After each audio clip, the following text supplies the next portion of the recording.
가지 주류.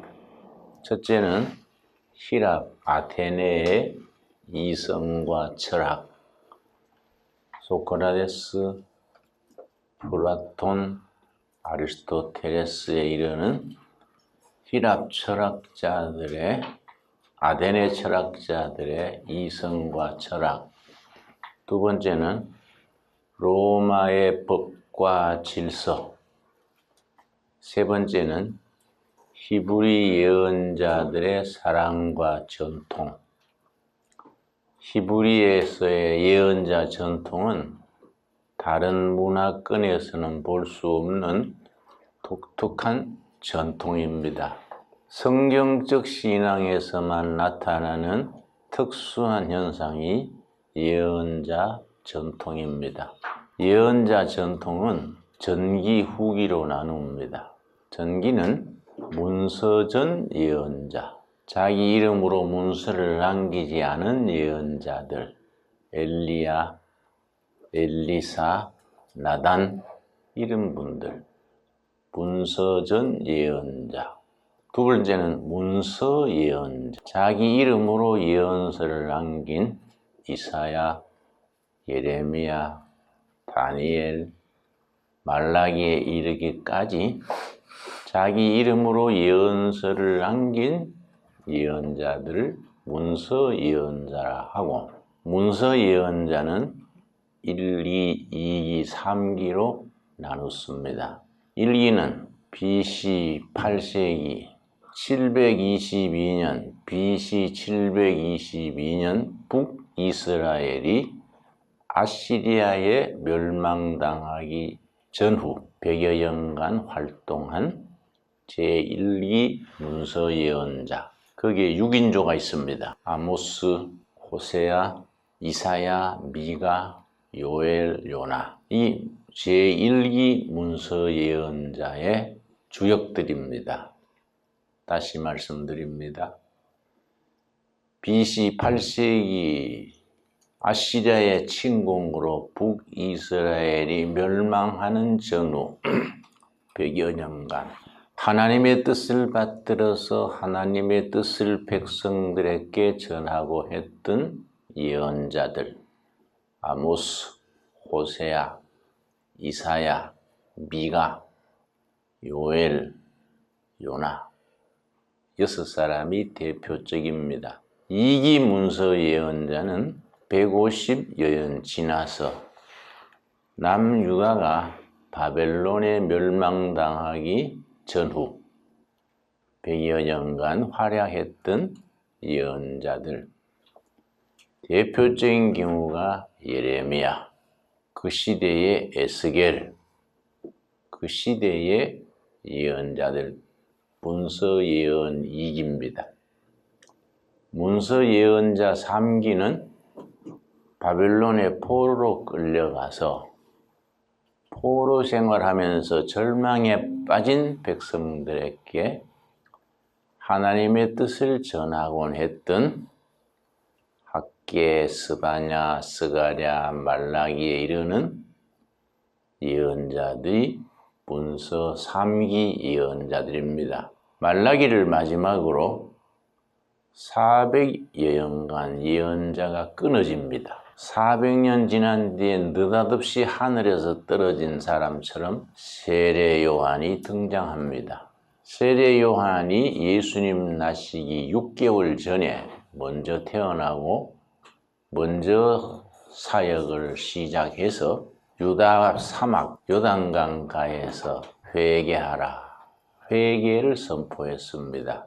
세례 요한의 세례를 물세례라 그러고 회개의 세례입니다. 도끼가 이미 나무 뿌리에 놓였으니 회개하지 않는 나무마다 찍어 불에 던지겠다. 그 시대는 유튜브도 없고 스마트폰도 없는 시대인데 그 요단강 강가에서 외치는 들사람 세례 요한의 메시지가 각 가정의 안방에까지 침투해서 많은 백성들이 요단강으로 나와서 세례 요한에게 세례를 받았습니다. 회개의 세례요, 물세라 그럽니다. 그 세례 요한이 사역을 하다가 예수님이 세례 요한의 사역하는 현장에 오시니까 보라, 세상 죄를 지고 가는 하나님의 어린 양이로다. 메시아 오신 것을 세례 요한이 지적했습니다. 그리고 세례 요한이 예수님을 보면서 나는 물로 세례를 주었거니와 내 뒤에 오시는 이는 나보다 능력이 많으셔서 불과 성령으로 세례를 주시리라. 이렇게 말하고 예수님에게 세례를 베풀었습니다. 침례교에서는 침례라 하고 장로교, 감리교 이쪽에서는 세례라 하고 캐톨릭에서는 영세라고 말합니다. 단어는 다르지만 같은 뜻이지요. 그 예언자 전통이 성경 신학에 나오는 뚜렷하고 독특하고 아주 다이나믹한 전통입니다. 그 예언서를 잘 이해한다는 것은 성경적 신앙의 핵심을 우리가 접하게 되는 겁니다. 자, 먼저 에스라 1장 1절. 본래 에스라와 느헤미야가 붙어 있는데 본래는 한 권이었습니다. 에스라, 느헤미야가 한 권이었는데 언제 왜 갈라졌느냐? BC 160년 어간에 당대의 학자 70명이 모여서 히브리어 성경을 헬라어 성경으로 번역을 했습니다. 그때 히브리어는 중국어처럼 문장이 짧습니다. 근데 헬라어는 우리 한글처럼 문장이 길어집니다.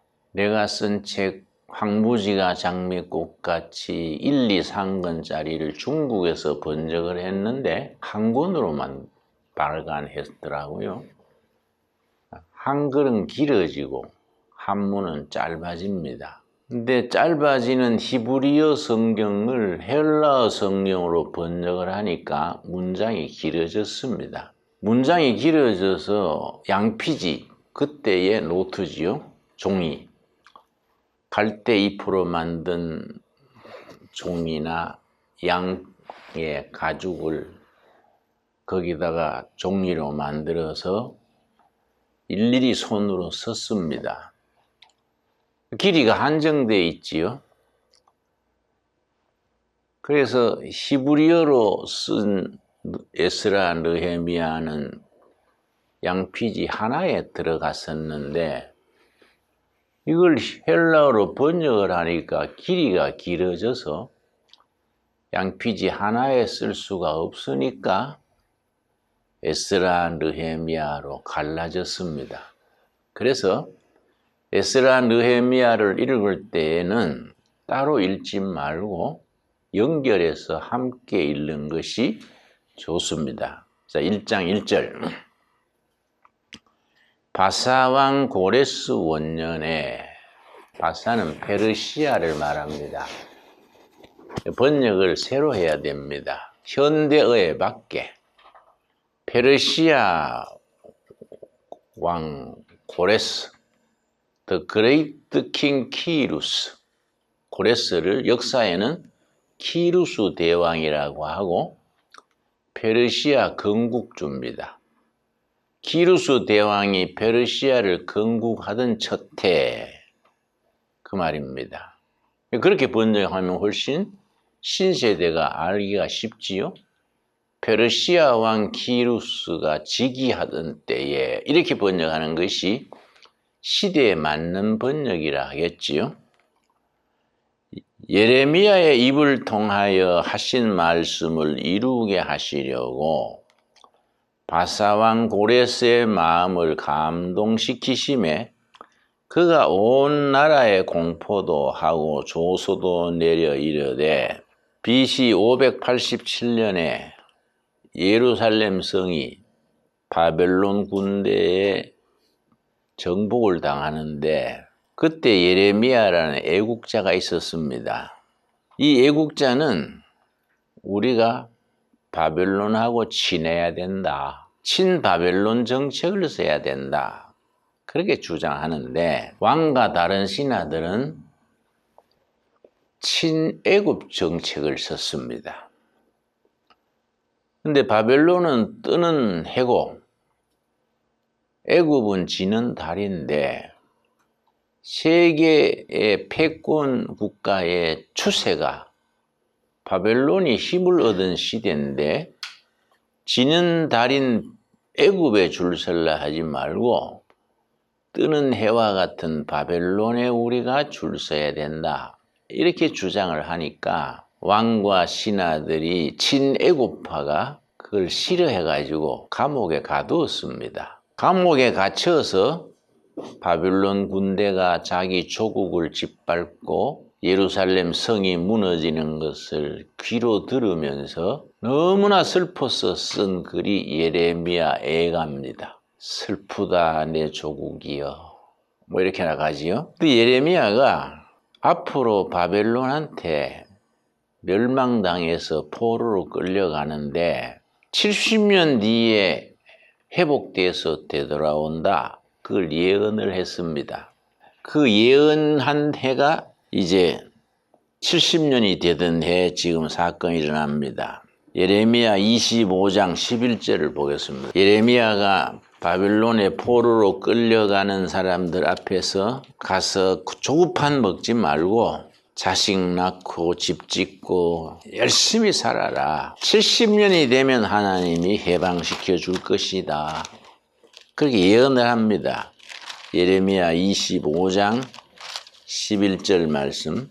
이 모든 땅에 폐허가 되어 놀랄 일이 될 것이며 이 민족들은 70년 동안 바벨론의 왕을 섬기리라. 바벨론의 포로로 잡혀가는 그 무리들 앞에서 예레미야가 예언을 하는 겁니다. 가서 70년간 포로로 있다가 석방돼 돌아올 것이다. 그런데 지금 에스라 1장 1절은 그 얘기입니다. 70년 전 예레미야가 예언했던 그 해, 그 말이지요. 자, 에스라 1장 1절 다시 읽습니다. 바사왕 고레스는 원년에 여호와께서 예레미야의 입을 통하여 하신 말씀을 이루게 하시려고 하신 말씀, 70년 만에 되돌아온다는 말씀을 이루게 하시려고 바사왕 고레스의 마음을 감동시키심에 페르시아 왕 고레스 마음을 하나님이 감동시키셔서 그가 온 나라에 공포도 하고 조소도 내려 이르되 2절 페르시아 왕 고레스는 말하노니 하늘의 하나님 여호와께서 세상 모든 나라를 내게 주셨고 나에게 명령하사 유다 예루살렘의 성전을 건축하라 하셨나니 3절 이스라엘의 하나님은 참신이시라. 너희 중에 그의 백성된 자는 다 유다 예루살렘으로 올라가서 이스라엘의 하나님 여호와의 성전을 건축하라. 그는 예루살렘에 계신 하나님이시니라. 고레스 왕에 대해서 얘기를 좀 하겠습니다. 미국의 역사학자들이 몇 해 전에 1년에 한 차례씩 전국 역사학 대회를 하는데 그 해에 한 분 무슨 투표를 했느냐 하면은 역사상에 등장했던 많은 인물들 중에 누가 가장 존경할 만한 훌륭한 지도자였느냐. 미국 세계사 역사 교수들이 투표를 했습니다. 나폴레옹이냐, 처칠이냐, 링컨이냐. 역사상에 등장했던 수많은 지도자 중에 누가 가장 바람직한 지도자냐. 거기서 단연코 1등으로 당선된 분이 고레스입니다. 그만큼 훌륭한 분입니다. 고레스는 하나님 믿는 사람이 아닌데 페르시아를 건국하자 바벨론 제국 밑에서 포로 생활하던 유대인 모두를 고국으로 돌려보냈습니다. 그냥 돌려보낸 게 아니라 바벨론 왕궁 창고에 쌓아놨던 예루살렘 성전에서 하나님께 제사 지낼 때 쓰던 금그릇, 은그릇 전부 챙겨서 같이 보냈습니다. 그러니까 얼마나 기쁘겠습니까? 하루아침에 해방이 돼가지고 고국으로 돌아오니까 너무 기뻐서 바벨론에서 예루살렘까지 720km입니다. 720km 길을 걸으면서 감사의 찬송을 불렀는데 시편 126편입니다. 시편 126편. 그래서 여러분이 성경 읽으실 때에 전체가 연결이 돼야 됩니다. 그냥 한 장 한 장 따로따로 읽으면은 영적 감동이 깊이 들어오지를 못합니다. 시편 126편. 고레스 왕의 배려로 바벨론 포로에서 해방이 돼서 예루살렘으로 귀환을 하면서 너무 감동해서 부른 시가 시편 126편. 여호와께서 시온의 포로를 돌려보내실 때에 우리는 꿈꾸는 것 같았도다. 본래는 시로 돼 있는데 산문으로 번역이 돼 있어서 시적 감동이 많이 줄었습니다. 원문의 시는 이것이 꿈이냐 생시냐, 우리가 고국으로 돌아간다는 것이 꿈일까 생시일까, 이런 식이지요.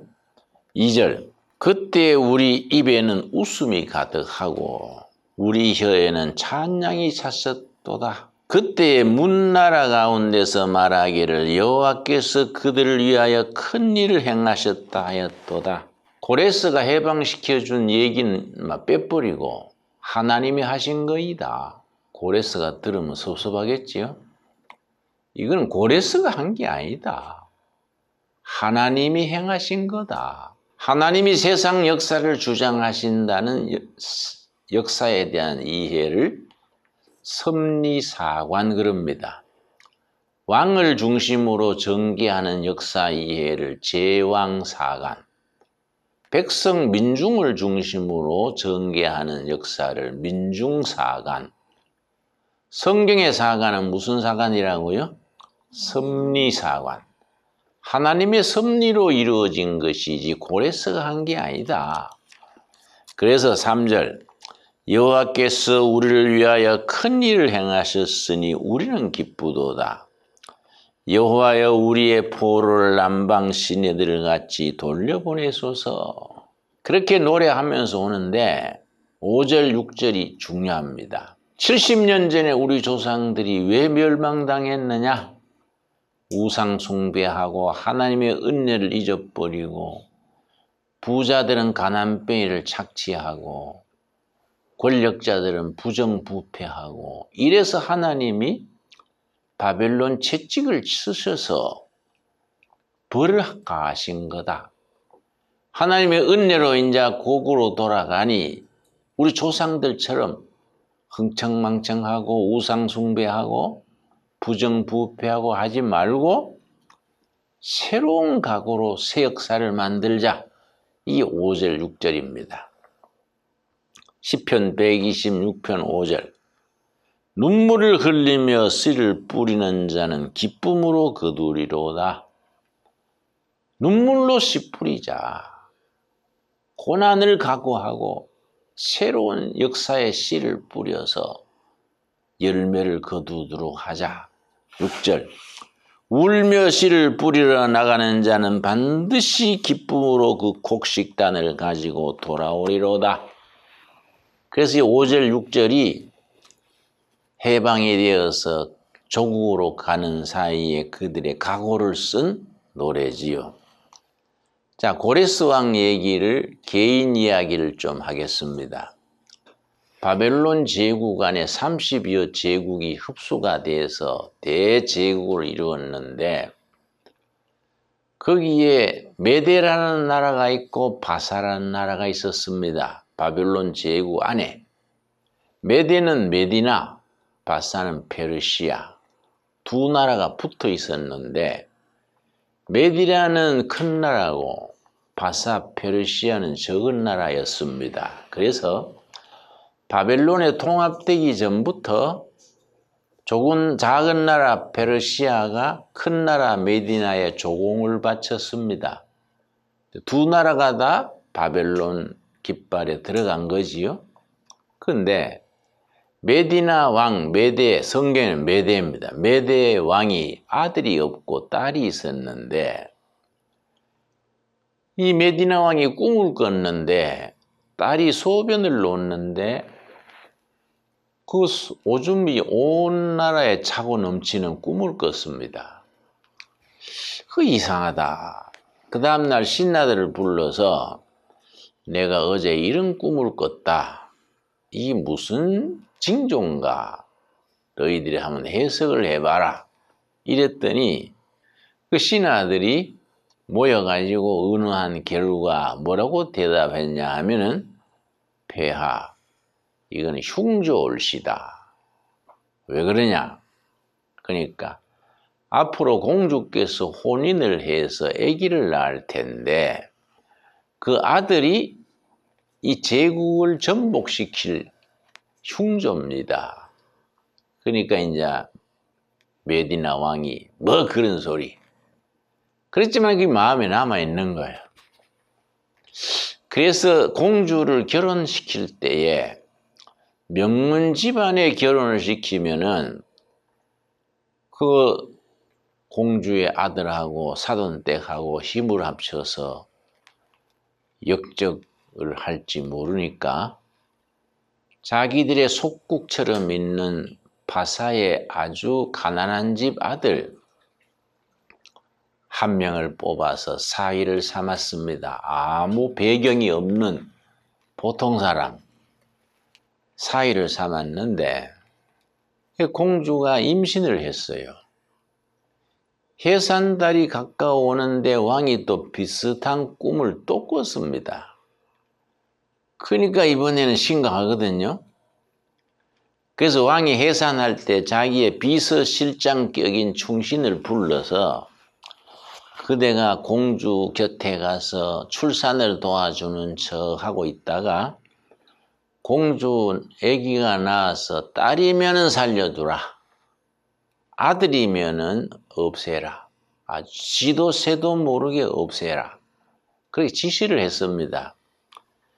그 신하가 이제 그 명을 받들어서 공주 옆에 가서 공주 출산을 도와주는 척 하다가 아기를 낳았는데 너무너무 탐스러운 아들이에요. 갓 태어난 아기가 막 울음소리도 우렁차고 눈도 총총하고 죽이기에는 너무 아까워요. 그래서 고민을 한 겁니다. 내가 이 생명을 죽여야 하느냐.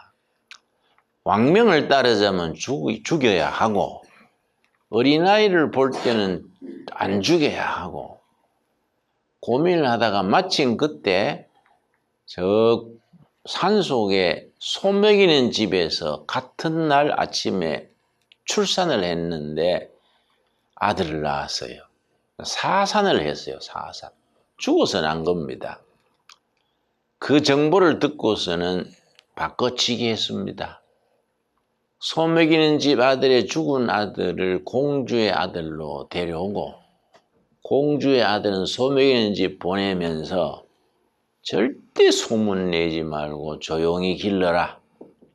그리고 양육비도 좀 주면서 입단속을 해라. 이라고 보냈습니다. 그러고 이제 소 먹이는 집 아들의 죽은 아들을 공주의 아들이라고 공주한테 죽은 아들을 보여주면서 이 참 좋은 아기가 죽어났네요. 장례를 잘 지냈습니다. 공주는 모르지요. 자기 아들이 살아있는 줄 모르지요. 그랬는데 그 아이 이름이 고레스요. 고레스. 얘가 이제 10살이 됐는데 날만 새면 들에 나가서 동네에 가서 이 동네 저 동네 애들 모아서 전쟁 놀이를 해요. 항상 지가 대장이라. 그리고 지가 아주 군유를 만들었습니다. 이유 없이 도망치는 자는 곤장 10대, 남을 모함하는 자는 곤장 20대, 뭐 이런 식으로. 그래가지고 항상 대장이 돼서 전투놀이 하다가 그냥 도망가면 곤장 10대 자체에서 치는 겁니다. 그런데 메대 나라의 국방부 장관격인 장군이 아들이 같은 또래로 같이 전쟁 놀이 했는데 이 녀석이 뭐 도망을 친 거예요. 그러니까 곤장 10대를 쳤습니다. 곤장 10대를 맞으니까 저녁에 쩔뚝 절고 집에 들어가니까 그때 마침 그 아버지 장군이 이제 집으로 돌아오다가 아들이 절고 있거든요. 너 이리 와봐라. 너 왜 절고 있니? 그러니까 아들이 옷을 벗겨 보니까 뭐 곤장 10대를 맞았으니까 뭐 상처가 있단 말이지요. 어들은 녀석이 내 아들을 이렇게 상처를 냈냐고. 그대로 말해보라. 그러니까 아버지 신경 쓰지 마세요. 우리 전쟁 놀이 하다가 내가 법을 어겨가지고 곤장 맞은 겁니다. 아버지가 더 이상하거든요. 임마 너희들이 10살짜리가 무슨 전쟁 놀이에 무슨 곤장이야.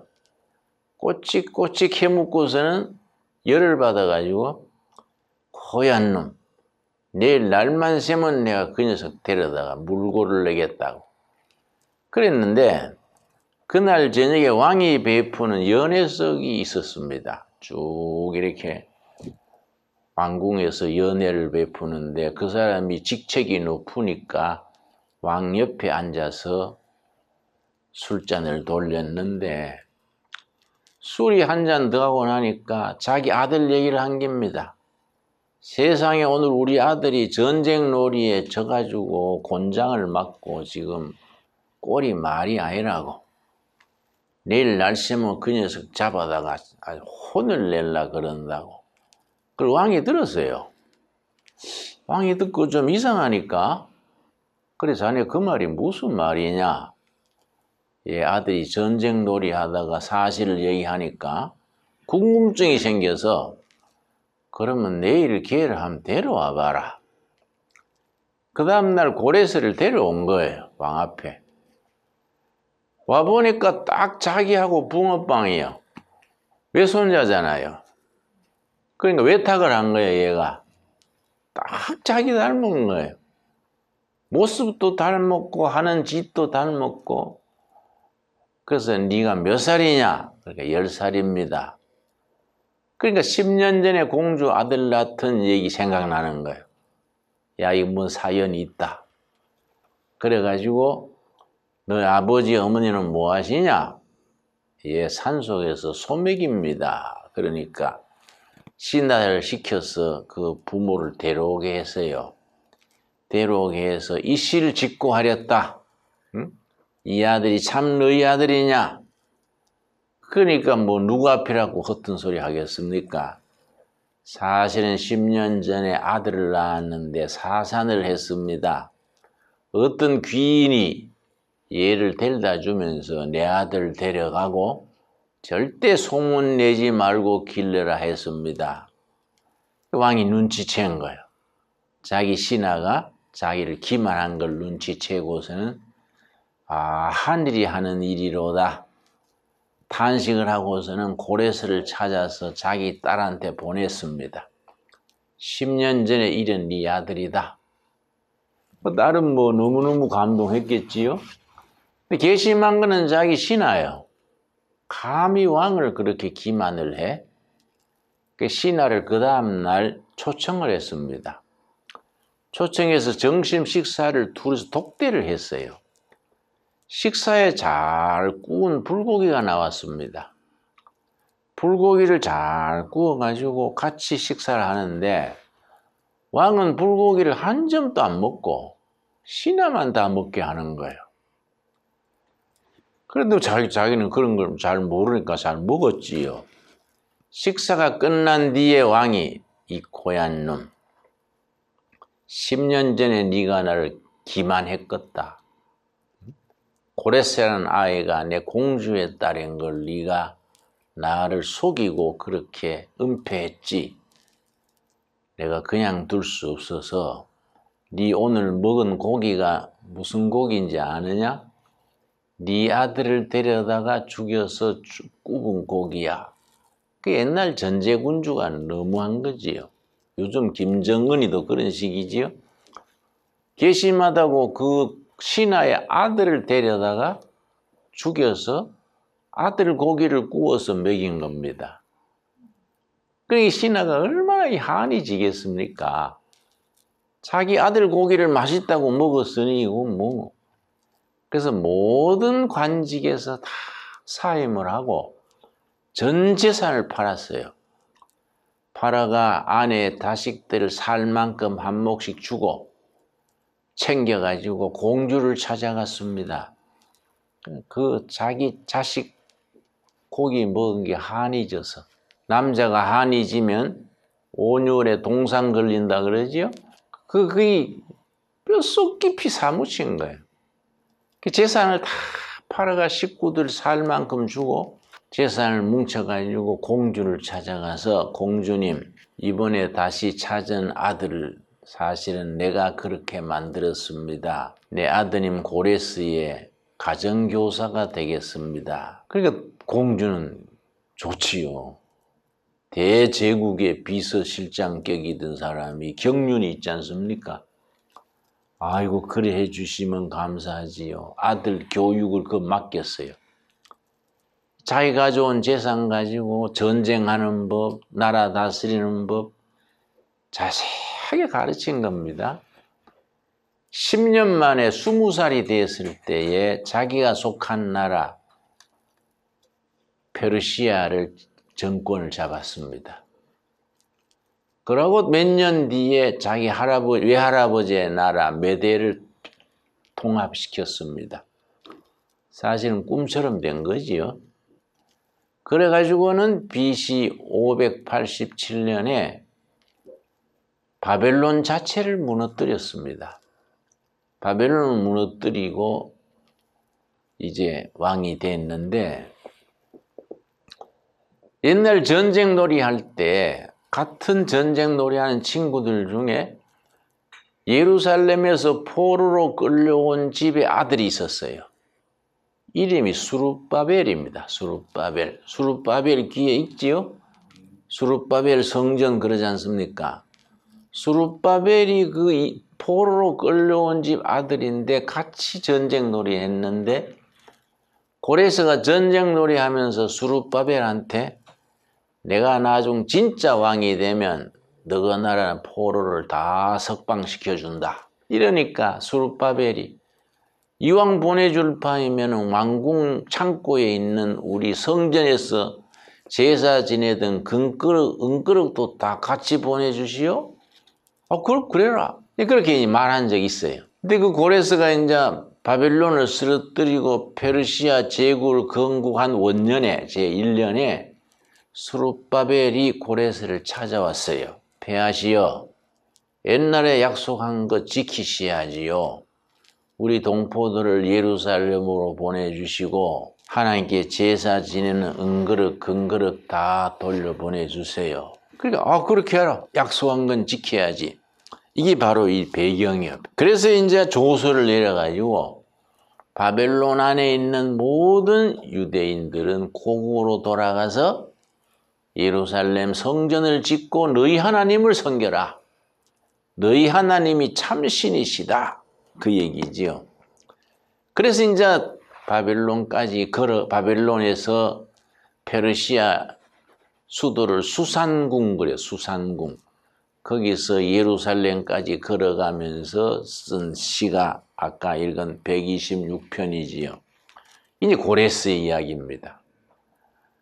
고레스의 아들은 즉위해가지고 한 3년 하다가 죽었습니다. 그 다음에 대를 이은 왕이 다리오예요. 다리오 왕이 된 뒤에 페르시아 제국의 모든 군대를 육군 30만, 해군 400척 몰아가지고 건너편에 있는 펠로폰네소스 히랍을 침공을 했습니다. 다리오가. 그 이제 우리 고레스 다음 3대째지요. 40만 육군 400척 함대를 거느리고 침공을 했는데 히랍의 아데네 군대하고 페르시아 군대가 어디서 붙었냐면은 마라톤이란 벌판에서 전쟁을 하게 됐는데 히랍 아데네 군대는 3만이요. 이쪽 군대는 30만, 40만이요. 게임이 안 되는 숫자입니다. 그런데 아데네 장군이 아주 명장이랬습니다. 우리나라의 을지문덕 같은 명장이랬는데 전략을 잘 써서 중앙 돌파로 막바지로 페르시아 다리오 왕이 지휘하는 본부를 추격해 들어가서 다리오 군대가 패전을 했습니다. 그래서 10분의 1도 안 되는 군대한테 쫓겨오니까 너무 화가 나는 거예요. 와가지고는 다시 전쟁 준비를 하는데 전쟁 준비를 하다가 그만 몇 년 만에 죽었습니다. 죽은 뒤에 그 아들이 왕이 됐는데 그 아들이 아하수에로요. 에스드 남편입니다. 에스드 남편이 아버지 원수 갚으려고 10년간 준비를 했어요. 그래서 이제 마라톤 전투는 BC 490년에 일어나고 10년 뒤에 480년에 다리오의 아들 아하수에로, 그 역사에는 아하수에로가 아니에요. 크세르크세스예요. 그 왕이 이제 3년간 준비를 해가지고서는 이번에는 군대가 70만이에요. 배가 1400척. 아버지 복수한다고 공격에 들어가는 겁니다. 공격에 들어가기 전에 연회를 베풀었습니다. 그 연회장의 얘기가 에스더 1장 1절입니다. 에스더 1장 1절. 이 일은 아하수에로 왕 때에 있었던 일이니, 누구 남편이라고요? 에스더 남편. 아하수에로는 인도로부터 구스까지, 구스는 에티오피아를 말합니다. 아프리카 북단 에티오피아에서 인도까지 대제국 33개 나라를 통합해서 다스리는 겁니다. 127지방을 다스리는 왕이라 당시 아하수에로 왕이 수산궁에서 즉위하고 이제 백악관, 청와대 하듯이 페르시아의 왕궁이 수산궁입니다. 3절. 왕위에 있은 지 3년 동안 아버지 원수 갚으려고 군대를 양성한 겁니다. 3년에 그의 모든 지방관과 신하들을 위하여 잔치를 베푸니, 출정식을 앞두고 잔치를 벌린 거예요. 이제 70만 대군에 1400척 함대를 거느리고 히랍 대륙을 침공해서 아버지 원수 갚으려고 가면서 잔치를 벌린 겁니다. 그 잔치가 무르익어 갔을 때에 아하수르의 왕비가 이름이 와스디예요. 와스디. 9절. 왕후 와스디도 아하수에로 왕궁에서 여인들을 위하여 잔치를 베푸니라. 그런데 와스디가 아주 절세 미녀예요. 동양으로 말하면은 양귀비 좀 됐던가 봐요. 왕이 자기 마누라 인물을 자랑하고 싶은 거예요. 그래서 비서를 보내가지고 왕후가 와서 미모를 이 만조 백관들 앞에 좀 자랑하게 하라. 그 비서가 가가지고 왕께서 오셔서 백관들 앞에 얼굴을 보여주시고 인사해라 합니다. 그러니까 잘난 여자가 또 끼가 있잖아요. 내가 구경거리냐? 응? 거절을 했어요. 그 비서가 와가지고서는 왕후가 거절했습니다. 그러니까 화가 난 거예요. 대전쟁을 앞두고 지금 출정하려 하는데 왕후가 거역하니까 화가 나가지고 신하들한테 물었습니다. 남편의 말을 우습게 하는 이 여편네를 어떻게 하면 좋을꼬? 그러니까 신하들이 눈치채고 폐하시여, 왕후를 그냥 두시면은 페르시아의 모든 아낙네들이 남편을 우습게 볼 겁니다. 그냥 둘 사안이 아닙니다. 와스디가 폐위가 됐어요. 폐위가 돼가지고 이제 폐위해놓고 전쟁 출정을 했는데, 지난번에는 어디서 전투가 벌어졌습니까? 마라톤 전투에서 아데네 쪽이 이긴 뒤에 10대 1이 넘는 군대를 격파하고 나서 너무 기뻐서 사령관이 사병들 중에 잘 달리는 사병을 뽑아서 빨리 아데네 본부에 가서 승리했다고 알려주라 그랬단 말이에요. 그게 42.8km예요. 그 마라톤에서 아데네 왕궁까지. 이 신하가 너무 충성스러워가지고 42.8km를 한 번도 안 쉬고 달린 거예요. 그래 아데네에 가가지고서는 우리가 이겼다 하고 쓰러져 죽은 겁니다. 그래서 마라톤 경기가 생긴 거예요. 그런데 페르시아의 본거지가 지금은 이란입니다. 이란. 바벨론의 본거지는 이락이고, 지금까지도 이란 사람들은 올림픽에 마라톤은 참여하지 않습니다. 지금까지 그럽니다. 왜냐? 조상들의 그 수치스러운 이야기라고. 지금 올림픽 때마다 이란은 마라톤 경기는 출전하지 않습니다. 이번에는 이제 70만 대군을 거느리고, 역사에는 크세스 왕, 성경에는 아수에로 왕이 출정을 했는데, 이번에 어디서 전투가 붙었냐면 이번에 아데네 군대가 아니고 스파르타 군대예요. 그 히랍의 도시 국가들이니까. 그런데 뭐 70만 대군이니까 뭐 게임이 안 되잖아요, 도시 국가에서. 그래서 이제 스파르타 궁에서 회의를 하니까 진작 항복합시다. 우리가 70만 군대를 어떻게 당해갔습니까? 그러니까 스파르타의 왕이 레오니다스요. 레오니다스. 아주 이 사람이 투사예요. 무슨 소리냐? 위대한 조국 스파르타가 싸워보지도 않고 항복하다니.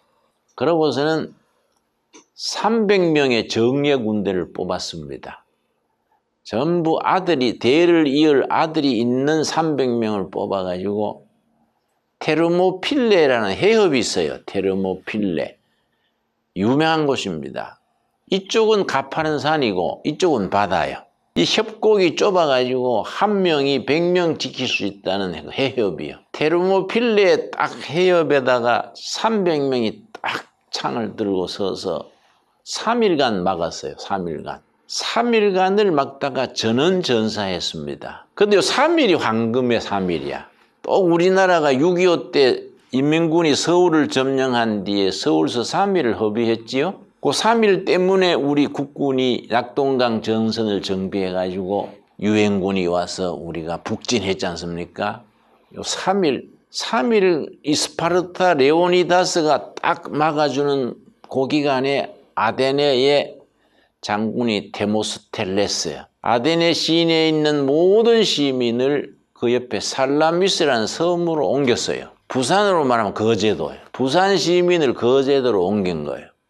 전 시민을 다. 그러고 아데네 함대가 400척인데 살라미스 앞에 바다가 우리나라 명랑간 해전 보셨죠? 이순신 명랑해전처럼 물살이 급한데 거기에 400척을 딱 배를 숨기고 기다렸습니다. 그런데 이제 아수에로 군대가 3일 만에 스파르타 군대를 전멸시키고 아데네를 진격했더니 성이 다 비어 있거든요. 그러니까 이제 아수에로가 화가 나가지고 어떻게 된 거냐? 그러니까 전 시민이 살라미스로 피난을 갔답니다. 그러니까 왕이 화가 나가지고 이 성에 남아있는 생명이라고는 다 전멸시켜라. 강아지고 고양이고 다 죽였어요. 신전을 지키고 있는 사제들까지 전멸시켰습니다.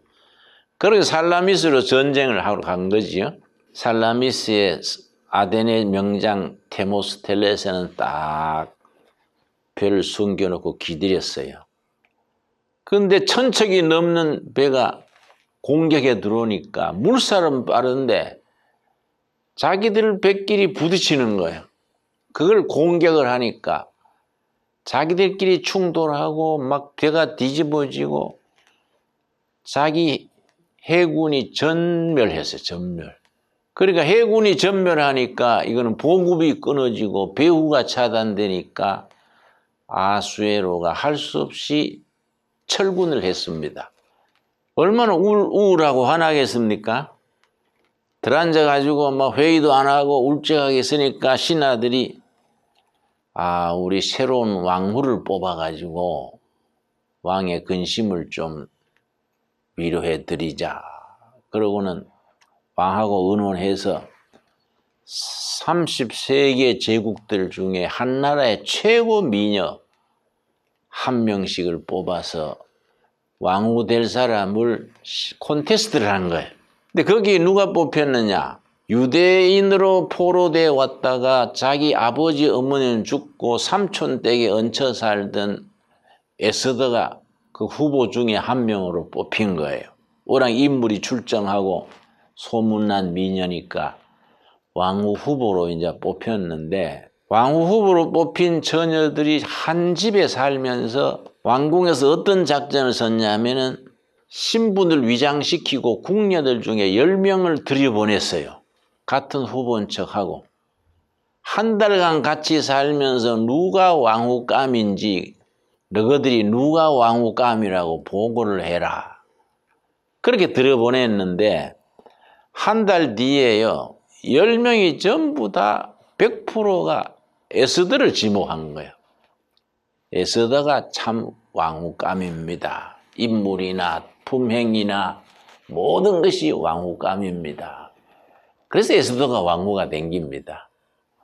왕후가 돼서 이제 아수에로 왕도 이제 왕후하고 새롭게 이제 시작을 했는데, 그 나라에 하만이라는 그 대신이 있었는데 이 사람이 유대인을 그렇게 미워했어요. 황후의 삼촌은 이름이 뭡니까?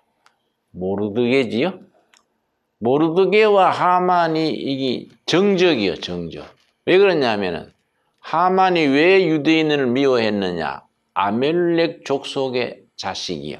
여러분 출애굽기에 모세가 시내산 밑에서 아멜렉 족속하고 전투했던 기록 기억나시지요? 그때 아멜렉이 이스라엘한테 패전을 해가지고 그 후손들이 뿔뿔이 흩어졌지요. 그 아멜렉의 후손이요. 그래 자기 조상들의 원수를 갚을 찬스다 생각하고 페르시아 왕궁에서 출세해가지고 좋은 자리 있었는데, 모르드게가 이게 자기들의 민족의 원수인 유대인이니까 그걸 함정에 빠뜨려서 죽이려고 법안을 만들어가지고 끼워 넣기를 했습니다. 법안을 만들어가지고 위에는 다른 법을 놓고 밑에 끼워 넣기 해가지고 왕이 모르고 사인하도록 결제가 났어요. 몇월 며칠 날 전 유대인은 몰살시키는 걸로.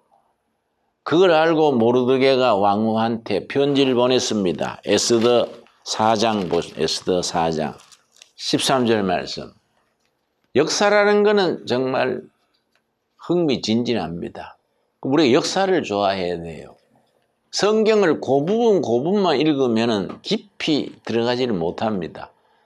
성경에 그 쓰여지던 그 시대의 문화사, 전쟁사, 그 모든 걸 같이 읽으면서 성경의 사건을 조명을 해서 그 시대적 배경에서 이해를 하는 거이지요. 그 테르모필레 거기에서 3일 만에 스파르타 군대가 전멸을 했지요. 그런데 지금 테르모필레 그가 관광지가 돼 있습니다. 워낙 역사적 유적지니까. 거기 가면요 멋진 비가 써 있습니다. 비가 이제 영어로 헬라어로 비를 써놨는데 아주 그 문장이 멋있어요. 지나는 길손이여 조국 스파르타에 전해다오. 우리는 조국을 지키기 위하여 여기 누워있노라고. 그래 딱 시를 써놨어요. 그게 영어로 헬라어로. 우리는 조국을 지키느라 여기에 누워있노라고 아주 시가 감동적입니다. 역사라는 건 참 흥미가 있는 거지요. 그런데 모르드게가 왕후한테 편지를 보낸 것이 4장 13절. 모르드게가 그를 시켜 에스더에게 회답하되 너는 왕궁에 있으니 모든 유다인 중에 홀로 목숨을 건지리라 생각하지 말라. 네가 유대인인데 왕후가 궁에 있다고 혼자 살 생각하지 마라. 그 말이지요.